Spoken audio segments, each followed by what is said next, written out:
nggih sikil, nggih awak, nggih napas, nggih kesel, payah. Alah paling dhuwur nggih 30.000 niku pun nggih mboten. Wah, nggih niku kepengin oleh ndang penak ngoten Pak. Weh, adoh sekecane Pak. Nggih penak niki ta. Alhamdulillah diwot angsal niki saking Bapak Prabowo. Listrik nih becak listrik saking Bapak kita Presiden Prabowo Bapak kulo. Bencak pancal yang dirasane kentole atos. Kesel. Boyoke keju. Ngasilane ra sepiro saiki dina sepi kabeh pasare. Ya lumayan enteng iki Mas. Ya lek dipak ora usah mancal to. Ya ngringane bau. Selanjutnya pemirsa, update dari Bursa Global. Bursa saham Amerika Serikat ditutup turun pada perdagangan Kamis karena konflik di Timur Tengah memasuki hari ke-6, mendorong harga minyak lebih tinggi dan memicu kekhawatiran tentang inflasi. Meluasnya konflik ke lebih banyak negara memicu kekhawatiran akan gangguan di Selat Hormuz yang merupakan titik krusial distribusi energi global. Kami hadirkan informasi pada perdagangan Kamis, pemirsa. Indeks S&P 500 melemah 0,56% ke level 6.830. Indeks Dow Jones Industrial Average turun 1,61% ke level 47.954 dan indeks Nasdaq terkoreksi 0,26% ke posisi 22.748. Sementara itu pemirsa, bursa ekuitas Eropa merosot pada perdagangan Kamis setelah rally tajam sehari sebelumnya, seiring meningkatnya kekhawatiran investor terhadap konflik di Timur Tengah yang belum menunjukkan tanda-tanda mereda. PT Aneka Tambang Persero Tbk atau Antam menjalin kerjasama pasokan bahan baku industri emas domestik dengan menggandeng dua perusahaan anggota grup holding PT Merdeka Copper Gold Tbk. Iya, dengan perjanjian ini pemirsa, Antam menargetkan volume transaksi 6 metrik ton emas per tahun. PT Aneka Tambang Persero Tbk menandatangani Gold Sales and Purchase Agreement dengan dua perusahaan anggota grup holding PT Merdeka Copper Gold Tbk. Kerjasama tersebut untuk memastikan kesinambungan pasokan bahan baku industri emas domestik. Perjanjian ini menargetkan total volume transaksi sebesar 6 metrik ton selama 2 tahun. Direktur Komersial Antam, Handi Sutanto, menyatakan kerjasama ini menjadi bukti kedaulatan emas nasional, di mana hasil tambang emas Indonesia diolah menjadi emas murni yang siap dimiliki masyarakat. Hal ini juga merupakan komitmen Antam dalam mensukseskan program hilirisasi pemerintah. Memastikan hilirisasi terjadi, kedaulatan emas itu ada di Indonesia, itu kami sangat bahagia. Dan tentunya ini tidak menutup perjanjian-perjanjian berikutnya dengan para penambang-penambang major lainnya di Indonesia.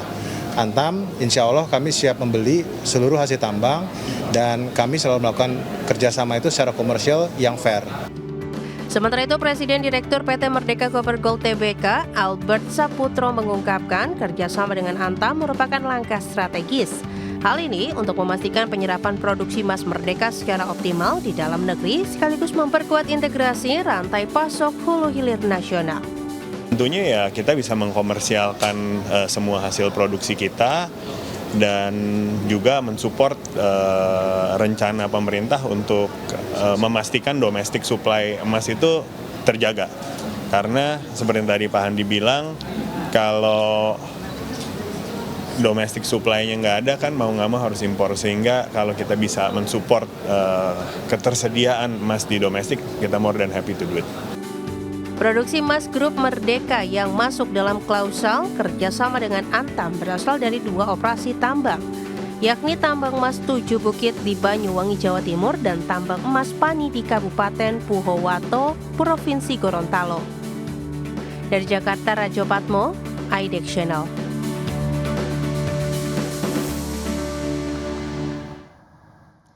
Ya, pemirsa, PT Pantai Indah Kapuk 2 Tbk membukukan lonjakan kinerja keuangan sepanjang tahun 2025. Ya, ditopang oleh performa top line yang solid, perseroan meraup laba bersih sebesar 1,14 triliun rupiah atau tumbuh 83,89% year on year. Emiten properti Besutan Agung Sedayu Group dan Salim Group PT Pantai Indah Kapuk 2 Tbk membukukan lonjakan kinerja keuangan sepanjang tahun buku 2025. Berdasarkan laporan keuangan per 31 Desember 2025, perseroan meraup laba bersih sebesar 1,14 triliun rupiah. Angka ini melesat 83,89% year on year dibandingkan perolehan pada tahun 2024 yang tercatat sebesar 623,91 miliar rupiah. Pertumbuhan laba bersih yang signifikan tersebut ditopang oleh performa top line yang solid. Perseroan mengantongi pendapatan bersih 4,31 triliun rupiah atau tumbuh 52,37% dari posisi tahun sebelumnya senilai 2,83 triliun rupiah. Secara rinci, segmen real estate menjadi kontributor terbesar dengan nilai mencapai 4,27 triliun rupiah. Capaian tersebut meningkat jika dikomparasikan dengan tahun sebelumnya, yakni sebesar 2,83 triliun rupiah. Dari sisi neraca keuangan, total aset perseroan per 31 Desember 2025 mencapai 50,58 triliun rupiah atau tumbuh 8,62% dibandingkan posisi akhir tahun 2024 yang sebesar 46,57 triliun rupiah. Penguatan fundamental juga terlihat dari sisi ekuitas yang melonjak 19,09% secara tahunan menjadi 31,66 triliun rupiah. Di sisi lain, perseroan berhasil menekan total likuiditas sebesar 5,31% menjadi 18,92 triliun rupiah. Berbagai sumber, ID Action.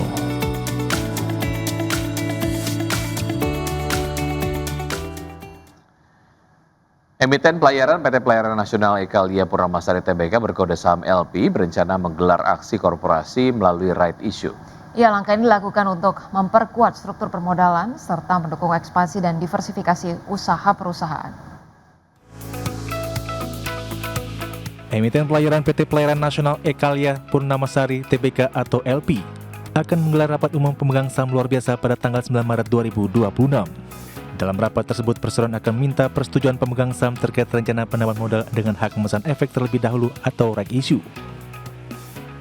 Dalam aksi korporasi ini, LP berencana menerbitkan maksimal 2,11 miliar saham baru dengan nilai nominal Rp100 per lembar saham.